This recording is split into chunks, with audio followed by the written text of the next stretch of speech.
नमस्ते मेरे प्यारे साथियों। आज हम नैषधीय चरितम महाकाव्य के बारे में जानेंगे। नैषधीय चरितम का सबसे पहले हम सामान्य परिचय को देखेंगे। उसके बाद जो कथा कहानी है प्रथम सर्ग का वो देखेंगे। नैषधीय चरित महाकाव्य के जो रचयिता है वो श्री हर्ष हैं। इनका समय 12वीं शताब्दी के उत्तरार्ध बताया गया है। नैषधीय चरितम महाकाव्य में 22 सर्ग हैं कुल। नैषधीय चरितम महाकाव्य बृहत त्रयी के अंतर्गत आता है। और एक चीज क्या विशेषता है इस महाकाव्य में कि प्रत्येक सर्ग के अंत में जो श्रीहर्ष हैं अपने माता पिता का नामों का उल्लेख किए हैं। इनके पिताजी का नाम श्री हीर है और माता का नाम जो है वो मामल्ल देवी है ना। तो आगे देखिए क्या है। और श्रीहर्ष की जो उपाधि है वो दो है मुख्य रूप से। पहला नव भारती कहा जाता है इन्हें और दूसरा कवि पंडित कहा जाता है। अगला जो पॉइंट है वो नैषधीय चरितम महाकाव्य का आधार ग्रंथ बहुत सारे प्रतियोगिता परीक्षाओं में पूछ लिए जाते हैं। इसके आधार ग्रंथ या उपजीव्य ग्रंथ क्या है तो महाभारत के नलोपाख्यान। ये नलोपाख्यान जो है वो महाभारत के वन पर्व में है। तो उससे ये कथा को कहीं ना कहीं उठाया गया है, लिया गया है ना। ये आधार है। आगे जो है वो इनके नैषधीय चरित के जो है वो नैषधीय चरित में जो श्लोक है वो वंशस्थ छंद में है। एक बात आपको बता देना चाहती हूँ कि जितने भी बृहत त्रयी के अंतर्गत आते हैं, जो कोई भी महाकाव्य आ रहे हैं वो वंशस्थ छंद में होते हैं, है ना।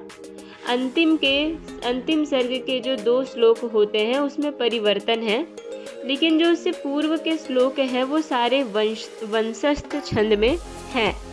ये ध्यान देने वाली बात है। श्रीहर्ष जो है वो इनके प्रसिद्ध जो ये किसे पूजा करते थे, किनको ये श्रद्धा भक्ति से सबसे ज़्यादा किन भगवान को ये चाहते थे तो ये भगवान शंकर के प्रति इनकी विशेष श्रद्धा थी।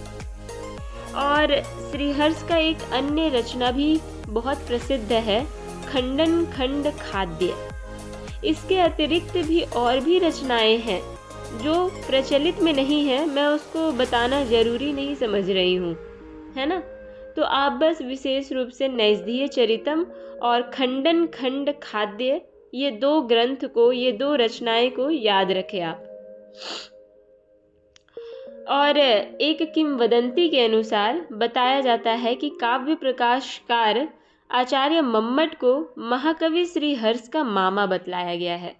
ठीक है, ये किंवदंतियां हैं, इसमें आप कंफर्म नहीं बोल सकते हैं। बाकी बात आप माने या ना माने ये आप पे है। मुझे जो बताना था वो मैं बता दी। ठीक है, अब चलिए हम लोग कथानक इतिवृत्त के ओर चलते हैं। प्रथम सर्ग का जो कथा है, प्रथम सर्ग का जो प्रारंभ होता है वो देखिए कैसे होता है। प्रारंभ में निषद देश के राजा नल का चरित्र, विद्याभ्यास, धर्माचरण, प्रताप एवं उनकी दिनचर्या का विशद वर्णन विद्यमान है। नल का सौंदर्य त्रैलोक्य में अनुपम था। मतलब वो इस लोक में और पृथ्वी लोक में, द्युलोक में, अंतरिक्ष लोक में, मतलब कि कहने का मतलब है तीनों लोकों में इनका जो रूप था वो अत्यधिक सौंदर्य था, है ना, जिसकी ख्याति सर्वत्र थी। विदर्भ देश के राजा भीम की पुत्री भी अनुपम सौंदर्यशालिनी थी।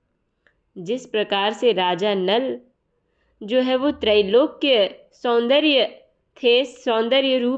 रूपवान थे, उसी प्रकार से विदर्भ देश के राजा भीम की पुत्री भी उतनी ही सौंदर्यशालिनी थी। उसने भी राजा नल के रूप, संपत्ति तथा कीर्ति के बारे में बहुत सुना था। अतः उसने अपना मन राजा नल की ओर लगाया। बंदी जनों द्वारा राजा नल का वर्णन सुनकर वह रोमांचित हो जाया करती थी। उसी प्रकार राजा नल ने भी दमयंती के रूप और गुणों की प्रशंसा सुनी थी, है ना। इस प्रकार से लोक व्यवहार में क्या होता है कि अगर कोई बहुत ही सुंदर नारी या बहुत ही सुंदर कन्या या फिर बहुत ही सुंदर कोई पुरुष होता है तो उसकी प्रशंसा होती है ना। चाहे वो विद्या रूपी गुण हो उसमें, चाहे वो सुंदरता रूपी गुण हो, चाहे वो उनके अंदर अलग अलग प्रतिभाओं के कारण वो लोक में अधिक जाने जाते हैं और सबके अपेक्षा में।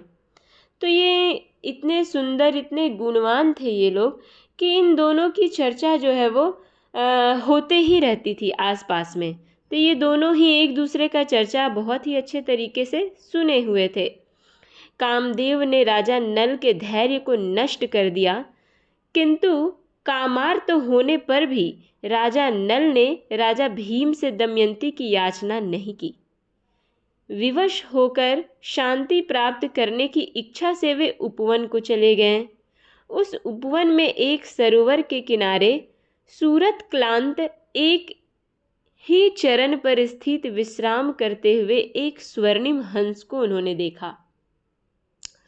क्या हुआ कि ये अपने मन को शांत करने के लिए जो है वो एक सरोवर के किनारे चले गए। वहाँ पे उन्होंने देखा कि एक बहुत ही सुंदर हंस जो है वो बिल्कुल एक ही चरण पर स्थित होकर विश्राम कर रहा है। राजा नल ने उसे पकड़ लिया। हंस ने महती करुणा के साथ विलाप किया, यहाँ तक कि विलाप करते करते वह मूर्छित हो गया। यह देख नल की अश्रुधारा भी उमड़ पड़ी और वे अश्रु उस हंस के ऊपर गिर गए। उससे क्या हुआ, उसे चेतना प्राप्त हुई, क्योंकि वो तो बेचारा मूर्छित हो गया था, है ना। तो जैसे ही नल का अश्रु उस पे पड़ा तो उसमें चेतना आ गई। चेतना प्राप्त होते ही हंस को राजा नल ने छोड़ दिया। यहाँ तक का जो है वो प्रथम सर्ग समाप्त होता है।